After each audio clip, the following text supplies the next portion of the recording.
Нурпресстин жаңылыктар түрмөгү саламатсыздарбы? Буга чейин Нурпресс маалымат борбору Кара Суу районунун саламаттыкты сактоо тармагынын жер тилкеси белгисиз себептер менен жеке менчикке өтүп кеткендиги боюнча сөз кылган элек.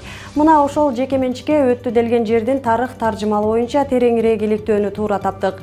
Иликтөө учурунда колубузга тийген документтер бул мыйзамсыз иш-аракеттерге учурдагы саламаттык сактоо министри Гүлнара Батырованын түздөн-түз тиешеси бар экенин тастыктап турат.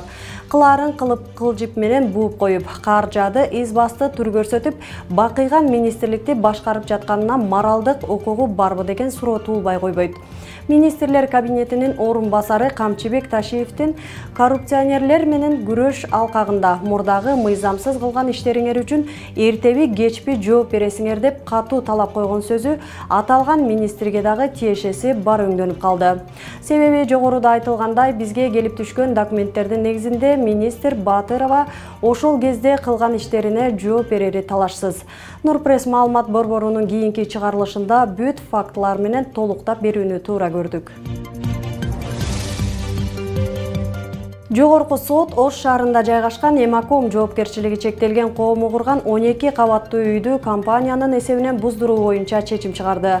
Ош шаардык архитектуралык курулушту көзөмөлдөө башкармалыгынын маалыматында Эмаком ЖЧКсы курулушту эч кандай архитектуралык уруксаты жок баштап алган. Аталган компаниянын жетекчиси Жогорку кеңештин депутаты Эмиль Жусуповдун бир тууганы Мелис Жусупов экени айтылууда. Ал Ош шаардык кеңешинин депутаты. Эң кызыгы, мыйзамсыз курулуш толук аяктап бүткөнчө шаардык бийлик менен тиешелүү органдардын байкабаганы, билбегени таң калтырат. Бул жерде кеп бир кычыкка салынган жер кеп эмес, асман тиреген 12 кабат ак өргө жөнүндө болуп жатпайбы? Сарпталган канча эмгек, канча каражат, үмүт артып сатып алган кардарларчы, алардын укугун ким коргойт? Бул жерде маселе ошончо эмгек, каражат менен курулган имаратты бузуп салуу менен чечилип калбаса керек. Балким ушундай алешемдикке жол берген тиешелүү мамлекеттик мекемелеринин тиешеси бар кызматчыларына карата тартип чарасы колдонулган учурда кийинкиге сабак болуп, ишкерлер жок жерден чыгым болуп, канчалаган кардарлар сыздабайт эле. Анткени менен биз бул жөнүндө толук маалымат алуу үчүн курулуш компаниянын кожоюну делген жергиликтүү кеңештин депутатына кайрылганыбызда жооп берүүдөн качып жаткандыгы бизди күмөндүү ойго салды. Өлкөнүн экономикасы эмне себептен дүркүрөп өсүп жатат десе, көрсө экономика жана коммерция министри Данияр Амангелдиевке 2-3 аздык кылып 8 орун басары менен иштеп жаткан кез экен. Бир эле министрликтеги мынча орун басар кичинекей кыргыз мамлекетине көптүк кылбайт болду бекен. Анткени ар бир жетекчинин айлыгы, жетекчиде ичип жегени, минген кызматтык унасы, көтөргөн жумушчу телефону, айдоочусу дегендей. Ал эми Кыргызстан болсо анчалык бай мамлекет эмес да. Ар бир министр 8ден орун басар ала берсе, бюджеттин жетишсиздигин айтып не кылабыз? Ананда 8 орун басардын функциялары кандай экендиги туура ойлонгон ар бир жаранды таң калтырса керек. Биз билгендей, мындай майлуу сүттүү орундарга тааныш билиш менен отурары анык. Ошол жумада эле Абылкасым Шерниязов туризмди өнүктүрүү фондунун жетекчиси болуп дайындалганы маалым болду. Ал режиссер Кыргызстандын Франциядагы элчиси Садык Шернияздын иниси. Ал эми Жиргалбек Шакиев Бишкектин Ленин районунун акими болуп дайындалды. Ал болсо төрага Нурлан Шакиевдин иниси. Ошентип баягы эле баягы койчумандын таягы дегендей, деги кызмат чоңдордун ага тууган, куда сөөгүнүн артабы. Улам биринин тууганы кандай кызмат бошосо басып жыгылып калат. Ошого жараша ишти билсе бир жөн. Дегенибиз, Ленин районунун мурдагы акими Асылбек менен Соорунбай Жээнбековдордун кудасы Мураталы Тагаев эле. Ал эми өзү башкарган райондон жогорку кеңештин депутаттыгына ат салышканы жатканы боюнча кеп болууда. Бирок жайдын 40 градус аптабында шаар тургундарын акактатып суусу жок калтырган акимди эл шайлайт болду экен. Анткени дал ушул райондун бир канча калктуу конуштарында айлап суу жок болуп, айласы кеткен эл көчөгө митингге чыгып, жол тозуп, алды камалып жатат. Чүй облусунун аймагында жайгашкан күчөтүлгөн тартип түзөтүү абагында каракчылык үчүн соттолуп жазасын өтөп жаткан кылмышкерге 224 000 сомго алданам деген ой бир дагы ишкердин түшүнө кирбесе керек. Жакында ушундай бир алдамчылык окуясы ачыкталды. Көрсө азыркы алдар көсөрлөргө түрмө дагы тоскоол боло албайт экен.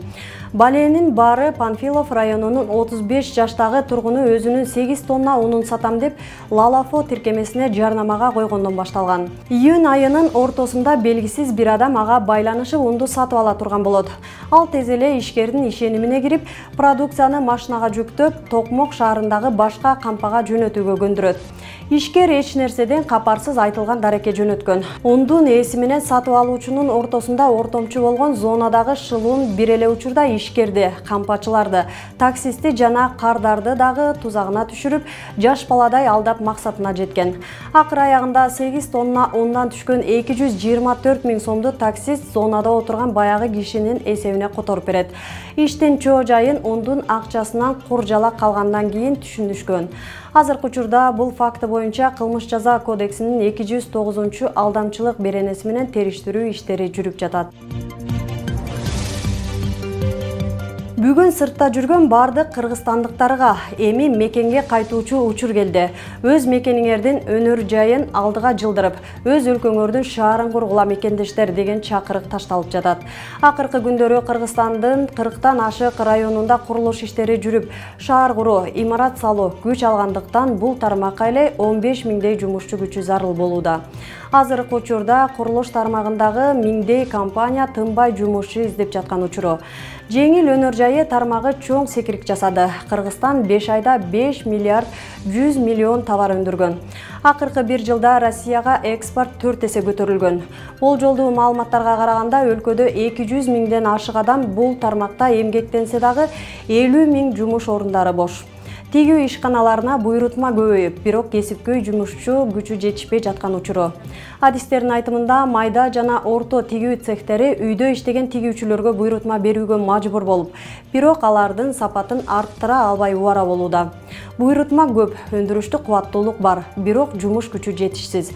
Экономика министрлигинин маалыматына алайык, айрым ишканаларда тигүү адисинин жетишсиздигинен улам 30-40% чейин машиналар иштебей калууда.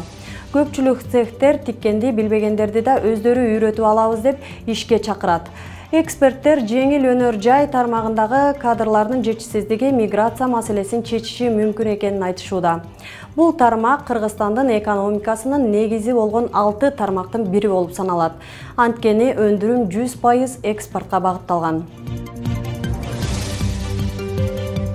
Нурпресстин жаңылыктарын YouTube, Instagram, Telegram, Facebook'tan окуй аласыздар. Нурпресс чындыктын изи менен.